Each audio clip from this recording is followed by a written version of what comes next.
Bienvenue à cette rencontre avec les candidats dans Charlesbourg-Haute-Saint-Charles dans le cadre des élections fédérales du 28 avril. Dans les derniers jours, nous avons contacté les candidats des partis politiques représentés à la Chambre des communes. Pierre Paulus du Parti conservateur et Vladimir Laborie du Bloc québécois ont accepté de répondre à nos questions. Le même temps a été alloué pour chaque candidat. Bonne écoute. Bonjour, Monsieur Paulus. Bonjour.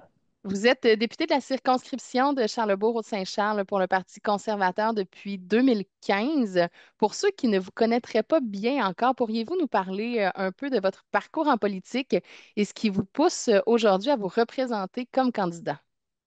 Merci pour la question. Premièrement, oui, depuis 2015, donc presque 10 ans maintenant que je suis élu. J'ai été élu les trois dernières élections comme député de Charlesbourg-Saint-Charles avec le Parti conservateur du Canada. Pour moi, c'était les 10 dernières années ont été vraiment hyper intéressantes, autant au niveau du travail politique à Ottawa, mais surtout pour mon travail dans la circonscription. J'ai vraiment eu, dès le début de mon mandat en 2015, j'ai demandé à mon équipe, j'ai dit, il faut faire une connexion directe avec tous les groupes communautaires, les groupes sociaux de la circonscription. Et c'est ce qu'on a fait depuis le début. J'ai jamais lâché de toujours travailler à aider les groupes communautaires sociaux, sportifs, mais également les citoyens. Il y a plus de 1500 citoyens qui sont venus à mes bureaux parce qu'ils avaient besoin d'aide avec les services fédéraux. Donc, ça, c'est une belle fierté pour moi d'avoir pu aider nos citoyens comme ça qui étaient dans le trouble avec plusieurs problèmes administratifs qui, normalement, ne devraient pas avoir, mais qui, malheureusement, ont lieu. Donc, on était là pour aider. À votre avis, quel est le véritable enjeu de la prochaine élection et que souhaitez-vous mettre en branle pour protéger et améliorer la qualité de vie de vos concitoyens? On entend beaucoup parler de Donald Trump, c'est ainsi, mais ce qui est l'enjeu principal qui touche les Canadiens depuis, même avant l'arrivée de Donald Trump, c'est le coût de la vie. Le coût de la vie, depuis les 10 dernières années, a augmenté de façon terrible. Le coût du logement, l'épicerie, les gens le savent, ils vont faire leur épicerie puis ils se disent, maudit que ça coûte donc bien cher aujourd'hui, là. Les jeunes, surtout, les jeunes ont perdu espoir de pouvoir s'acheter une maison. T'es rendu qu'une maison d'une grandeur moyenne, c'est autour de 500 000 600 000. Les gens regardent ça et se disent comment je vais faire pour accéder à la propriété et même le coût du logement. Un logement en bas de 2 000 ça devient difficile aujourd'hui. Donc, ça, c'est un des problèmes majeurs qu'on fait face au Canada. Il y a plusieurs facteurs qui ont créé cette situation-là, mais la gestion pitoyable des finances publiques du gouvernement libéral des 10 dernières années est une cause majeure de tout ce qu'on vit actuellement. M. Trudeau a vraiment euh, dépensé de façon inacceptable les fonds publics. On a doublé la dette du pays. On est obligé de payer 54 milliards par année en intérêts juste sur la dette. Imaginez ce qu'on pourrait faire avec cet argent-là. Mais non, là, on doit envoyer d'intérêts aux banques de New York et de Londres. Donc ça, c'est l'enjeu principal. Les gens me parlent vraiment du coût de la vie. C'est l'avenir des jeunes qui est en jeu actuellement. À l'échelle locale, c'est-à-dire dans Charlesbourg, Haute-Saint-Charles, pouvez-vous nous parler des projets que vous aimeriez soutenir? Mm. Dans les dernières années, ma priorité numéro un était la protection des eaux du lac Saint-Charles. C'était vraiment un problème pour l'eau potable de la région de Québec. Là, dans les dernières années, finalement, le gouvernement du Québec et la Ville de Québec ont mis en place un programme là, avec les fosses septiques. Donc là-dessus, l'enjeu est moins important maintenant du point de vue fédéral pour moi. Dans la grande région de Québec, par contre, ce qui me préoccupe beaucoup, c'est la mobilité, le transport collectif.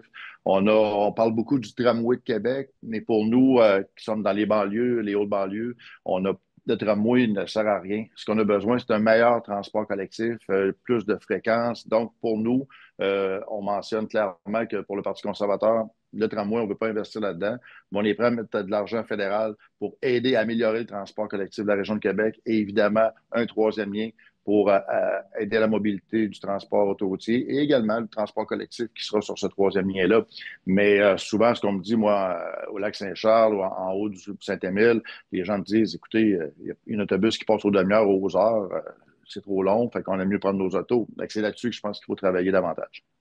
En terminant, si vous aviez la chance d'expliquer à un premier électeur, par exemple un jeune de 18 ans qui nous écoute, pour quelles raisons son vote est important lors de la prochaine élection, que pourriez-vous lui dire? Cette élection-ci est fondamentale. Les analystes, les experts le disent à travers le pays, c'est une des élections les plus importantes des 50 dernières années. On a une génération qui a été oubliée. Les jeunes se ramassent aujourd'hui, là, quand on parle de jeunes, là, début vingtaine, 25 ans, même 30 ans, qui se disent qu'est-ce que je vais faire. Je ne vois pas mon avenir. Et avec Pierre Poilievre a fait le tour du pays, a rencontré justement des milliers de jeunes, est à l'écoute de leurs besoins et on fait des propositions, vraiment des propositions claires pour baisser le coût de la vie, diminuer le coût du logement et s'assurer que nos jeunes puissent avoir un espoir d'investir dans une maison un jour avec leur famille. Et c'est ça qui est la priorité. Cette élection-là va être déterminante pour ça. Monsieur Paulus, merci beaucoup. Ça complète l'entrevue et merci encore pour le temps accordé. Merci. Ça fait plaisir. Bonjour, Monsieur Laborie. Bonjour, Madame Tardif. Vous êtes candidat pour le Bloc québécois dans la circonscription Charlebourg-Haute-Saint-Charles. Tout d'abord, merci de vous prêter à l'exercice. Pour commencer, pour ceux qui ne vous connaîtraient pas encore, pourriez-vous nous parler un peu de votre parcours dans les dernières années et ce qui vous mène aujourd'hui à vous présenter comme candidat? Bon, on va commencer pour dire que je suis d'origine cubaine. Je suis cubain, d'origine cubaine, je suis né à Cuba. Alors, à Cuba, j'ai connu plein de Québécois qui ont été allés en voyage. Je travaillais pour la corporation Cubanacan, le tourisme de Cuba. Alors, j'ai eu l'opportunité de connaître même M. Legault. Ok, j'étais guide de pêche de M. Legault à un moment donné à Cuba. Et puis, des personnalités de toutes sortes, de la culture, de toutes sortes d'employés locaux, administratifs qui sont allés passer des vacances là-bas. Je m'occupais pendant une certaine 10 années. La question numéro un, ça veut dire la plus importante raison pour laquelle je m'impliquais dans la politique, ou je m'implique, parce que la première fois que je m'impliquais, c'était en 2015 avec Force Démocratie. Et, c'est une raison qui va au-delà de mes attentes en politique. C'est le Québec. Le Québec est plus important pour moi que n'importe quel parti politique. Ça veut dire le seul parti qui peut représenter le Québec comme tel, c'est le Bloc, évidemment. Mais et quand je dis représenter, c'est l'interlocuteur qui va négocier lorsque quelque chose arrivera à Ottawa ou à l'international pour l'instant. Alors, moi, en étant redevable aux Québécois et Québécoises, moi, je crois que la seule chose que je devais faire, c'est dire, bon, ils l'ont fait pour moi, pourquoi je ne ferais pas pour eux? C'est tout à fait normal en étant immigrant. Euh, il y a d'autres raisons aussi, la protection de la langue, évidemment, la protection de la culture, que c'est tellement important dans ce moment-là. Mais, comme je viens de vous dire, ma raison numéro un, c'est le Québec. J'ai le Québec dans mon cœur. Alors, je ferai pour le Québec tout ce qu'il faut. À votre avis, quel est le véritable enjeu de la prochaine élection et que souhaitez-vous mettre en branle pour protéger et améliorer la qualité de vie de vos concitoyens? Wow, c'est évidemment que l'économie joue un rôle important, mais l'influence et l'intrusion des Trump dans notre campagne, ça ne nous a pas aidé. Pas du tout. Puis moi, je crois que le Québec doit rester solide, doit rester soudé, ensemble. Parce que tel que je vous ai dit auparavant, personne ne va parler pour le Québec. Alors pour nous, c'est nous protéger.